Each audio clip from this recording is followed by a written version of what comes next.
Hi, everyone. This is Matt Towers with CPA.com. Here today with another one of our interviews in our LinkedIn Live series for real stories of firm innovation and assurance. I am excited to be joined by Sara Watson from DHG today. Hi, Sara. How are you? Hey, Matt, doing great. How are you?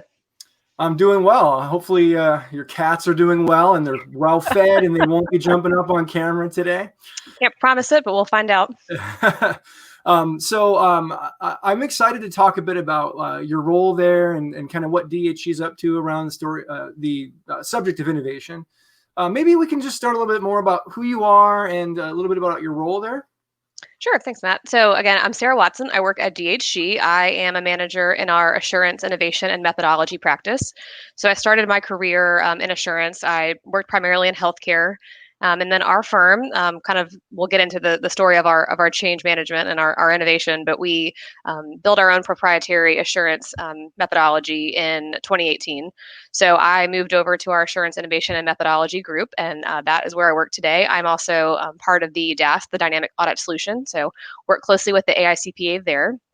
And so our firm has gone through quite a journey on our innovation journey. I'll say that. So. Sure. So having innovation in your title puts a little bit of I don't know if pressure is the right way of putting pressure. it. I think pressure is the word. Right. It's like, come on, where's your magic wand? You have to make magic happen. So what's it real like? What's dig in a little bit. Like, what does that actually mean? What is the title, or more importantly, what's the role about? What's involved? Right. So if we think about innovation in our firm, it's been I think change management in general has been a big story for not just our firm, but firms across the country. So if I think back to a lot of this started round about 2018. So, we had changes coming with tax reform. We also decided to split off our group. So our primary responsibility at that time was the implementation of what we call DHG Assure. So that's our proprietary assurance methodology. And so it's been this journey. So we start there. We also do a lot with data analytics. So finding new tools, what's the latest available. We do a lot with that. We've been working with our industry teams to create industry content. So it's really just always trying to stay on the forefront of what is most impactful, what is most relevant to our audit teams and to the firm and the firm as a whole. Sure. So I know one of the things that you're involved with too is you have a role as it relates to the dynamic audit solution, which the AICPA, Caseware, CPA.com, we're all kind of working together on that. And you had also mentioned data analytics. So that some of these things somewhat converge a little bit, I guess, in terms of how the future of audit appears to be going, or what direction we're going in. So I'm not sure if there's any work around that or any stories around that you might be able to share. Right. So I think it was interesting timing, right? With our firm, we rolled out our new assurance methodology platform right around the time that the dynamic audit solution was starting. So it was really a good opportunity for me personally and for our firm to kind of take what we had learned through our own journey down that path and help work with the AICPA as we work to build some of these transformative changes to the audit of the future. Is really where we're headed with that. You're right. We're doing a lot of work in the data analytics space, knowing that the use of data and how we ingest it, what data we're able to use, the outputs that we're able to get from that are going to be really key to what the audit looks like 5-10 years from now. Okay, so you used a buzzword, so I got to circle back. Which one was it? Yeah, which one was it? You said transformative. So in my head, so when I hear transformative, I think, okay, so things are completely different. So if you think about like the typical audit approach today, firms kind of have a methodology that they follow. And I think when we use the word transformative, what we're saying is, look, with all this emerging technology, data analytics, big data, to really get the most out of it, you can't just attach it to what's always been the way as it relates to methodology. You kind of have to look at almost reimagining. So what would we want methodology to look like? Is that accurate? Am I misrepresenting what transformative means? I don't want to put you on the spot, but you said transformative, and I just want to make sure we're kind of clear about what that looks like. I would agree. I think that's a challenge for all of us because we all know, how to do the audit that we do today. And so, we're looking at how do we still maintain our compliance with the standards, because the standards, they are changing, they're evolving, but for the most part, they really haven't changed. And so it's really thinking through take, how can we can be compliant with those, with still maybe rethinking the way that we approach it. And I had this analogy that I've kind of like to apply to this innovation journey, which is I'm sure many people here probably took a foreign language in high school or in college, and so Spanish was the language that um, I was studying when I was in school, and it took me a very long time to get to this place, but really had to think through it, that it's really not a matter of just translating word for word. When you learn a new language, you really have to think in that language. So it's not just saying, what is table in Spanish? It's how do I form sentences? How do I conjugate my verbs? It's an entirely different approach to the way that we think about how we do the audit. So it's not trying to fit the checklist that we use today into a new checklist. It's really thinking, how can we get rid of the checklist, and how can we change the way that auditors are thinking about the approach to this? So it's really, I think, part of us as accountants or auditors, we probably get a bad rap sometimes, that we are maybe very stuck in our ways, or not open to change, or maybe struggle with the concept of change. I think that's been really interesting to me, and part of our firm's journey as well is not just looking at the audit, or what we change there, but really how we approach the concept of change in general, because it's really a mindset, it's a mentality. And one thing that's been really interesting to me and key to, I think, the success of both myself and the firm is really how we approach that. So if we think it starts from the tone at the top, starts to looking at investment in change management in general. So how can we find ways to consistently apply change? And it's not just impacting the assurance practice either. So these things that we're talking about, how we transform the audit, I mean, the tax practices, the advisory practices, they're thinking through these same types of changes that they need to make to stay relevant. Change management's a tough one. And I couldn't agree more. I think that this idea that when someone's approaching something brand new, you can't think of it in terms of, well, I did it. Here's how it works and what I'm used to. Show me exactly how that works now here, because there's a certain amount of, there are certain things that maybe change, certain requirements that change. And so having an open mind, I think, is really important, and leadership helps with that too. Coincidentally, it's funny to me you mentioned Spanish. I actually minored in Spanish. Thank goodness you actually said a word I remembered, because it's been 20 some odd years since I've had to use it. But yeah, mesa, right? Mesa is the word for table. As I was saying it, I was thinking, I hope I still know the word. I also minored in Spanish, and I can't say that I put that to good use after I graduated. But it was, again, it wasn't so much for me the learning of the language, but it's just trying to train my brain to think in a different way. Yeah, but the language analogy makes sense. I think we try to apply as we're learning something. Okay, well, I know how it works in English, but like the rules are different. The subject, verb, like all that stuff's different in terms of organization. So you kind of have to reframe, Exactly. and it's not too dissimilar from that in terms of how you approach new technology and how it can change things. All right, so let's shift gears a little bit. I know in talking to you before, we've talked a little bit about virtual auditing, and I think sounded like you had something kind of cool to share around virtual auditing there at DHG. So I'm going to drop the mic on that and just leave it for Perfect. you to kind of fill in the gaps, if you will. Yeah, I mean, I think this is obviously the challenge that has impacted accounting firms since March. So most of us, went home, started to work from home in mid March, thinking, all right, well, how can we work from home effectively for the next 2 to 3 weeks, and just make sure that we're keeping our audits moving. So maybe the challenges that we're facing are, how do we get documentation from our clients, or maybe how do we get our rep letter signed, or issue and distribute our audit report. As this has progressed, we're really finding that it wasn't just that 1 2 week period. It's not just this wrap up phase of the audit, or whatever we're talking about. We're really going to have to be intentional and think through how we can complete an entire audit from start to finish in a remote environment.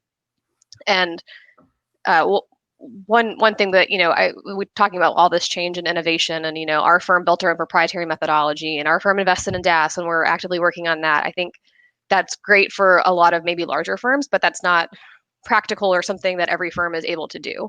So I think it's important to start thinking through like what are small everyday changes that we can make. And not every innovation, not every change has to be grandiose, has to be huge. It doesn't always have to involve a new adopting a new technology platform or building your own methodology. We can think small and then grow from there. So one thing that our firm did that was really interesting is we went through a virtual auditing campaign. So we really wanted to know, I think there's the concept of the ivory tower, so to speak. So, everyone thinks, well, you guys just sit up in the ivory tower and you don't really know what's going on. You guys don't know what it's like to be in the field doing the audit. So we launched this virtual auditing campaign and really wanted to get input from our auditors who are in the field, those who are closest to the work, closest to the issues. We want to hear from you what you think has worked, what you think could work better, what ideas you have to grow and change. So we launched this campaign and we got a number of good ideas. I mean, things that range from something small like how do we more effectively use Zoom to do a walkthrough, all the way to how could we build and transform our client portal to be something more interactive and user friendly. So something that we could work on today with existing tools versus something that we could would conceivably take years and a large investment to accomplish. So really kind of covered the spectrum there. But my favorite part about it was the interactivity and the collaboration between team members to start generating these ideas, because I think it's helpful to capture the ideas, and some people are really great at capturing and thinking through ideas. Some people are really great at connecting dots and saying, oh, that's a good idea that you started, but what if we added on this A, B, C, and D. So we use a tool called Q Markets, and again, there are free tools that you can use. You can use something like a Google form, a Microsoft form. You use the tools you already have at your disposal to just poll people and gather the information. But we use Q Markets, which was fun for us because you're able to capture the ideas and then you're able to kind of open up this collaborative environment where others can kind of go through and like and upvote and comment on and tag others in ideas and start connecting the dots between, well, you posted a comment about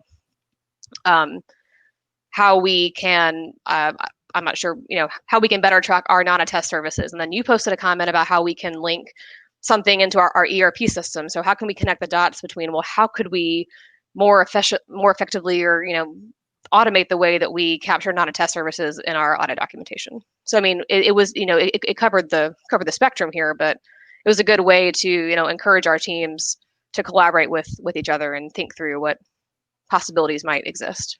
This is just to clarify. This is internal. This was internal. You didn't have clients contributing to No, we this. didn't. This was a internal campaign. And one thing I also didn't mention, I think firms will, the AICPA has it. I know DHE has it. I'm sure firms in some form or fashion have a platform for recognizing employees, whether it's through points or rewards or whatnot. And so we used one of those platforms, and we would encourage our teams to say, all right, we'll give you 500 points to this platform, and points can convert into redemptions for gift cards and that type of thing. But how can we incentivize our teams to go on and collaborate with each other and start thinking through some of these ideas? Yeah, I mean, you got to get creative in replacing these face-to-face sort of powwows, if you will. Mm-hmm. And yeah, I've definitely given my share of virtual high fives in our platform when people have good Yep. ideas or they share kudos. It's pretty cool to do that. Um, and I think you did a pretty good job of connecting the dots. I was going to ask you to do that if you hadn't, just better understanding when you say teaming, right? So what does that even look like? So I know here at CPA.com, the AICPA, we have things like Microsoft Teams, and some people use Slack. There are different tools that help with sort of the ongoing pieces too.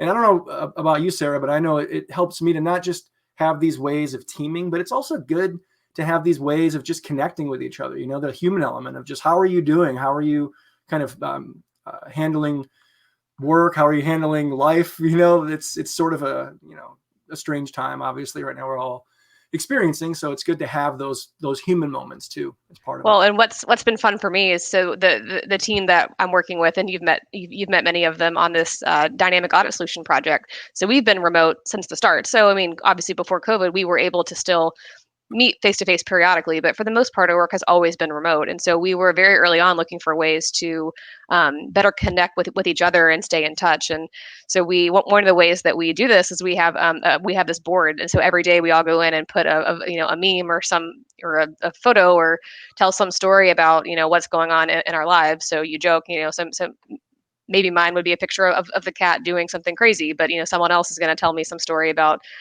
his favorite football team, or someone's going to post a picture of their kids. And it's really just been using those tools and technologies to not necessarily innovate, and that's not building us, getting us closer to our risk assessment model, but it's allowing us to better connect. And so I think as we are able to connect on a personal level and know more about each other, we interact better, in a work environment, and we're better able to understand each other and share and collaborate on our ideas. So just small things like that I think have made a big difference for me working in this remote team for the last 2 years.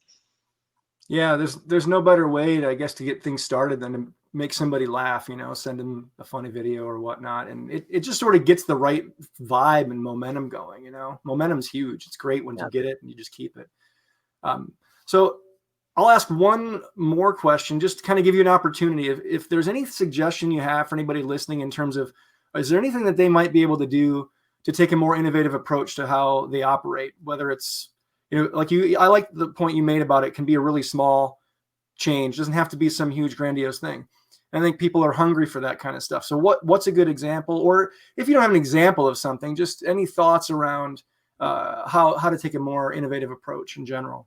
And I was thinking through this, and I can give examples of what may have worked for a firm of my size, but that's probably not going to be applicable to a firm that's larger than ours or a firm that's smaller than ours. So it's really about finding solutions that, meet the needs of your firm. So, what are the pain points? So like, what issue are you trying to solve? And I think it's easier to start there, and instead of trying to boil the ocean and think through every possible cool thing you could ever do, let's start with, well, what's the most challenging about my job? So what am I spending administrative time on? What's inefficient?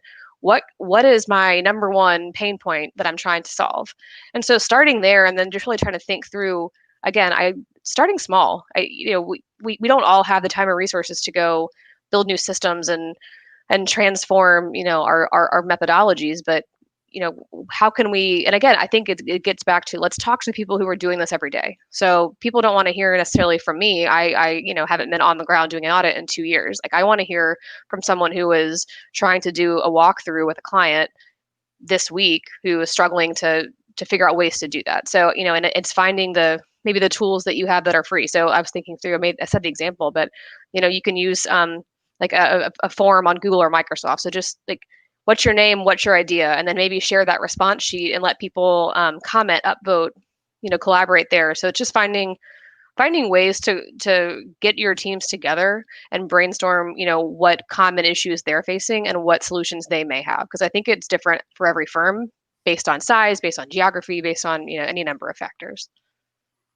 Yeah, I think one of the themes I've heard come through a little bit with this conversation, and then some of the other conversations I've had around innovation, is that when it comes to clients and even internally, it's almost like you can't communicate too much. Like, you really want to have a diligent approach towards what you're saying and how often, and making sure everybody's on the same page. It's Particularly now. Maybe yeah, more important now than ever.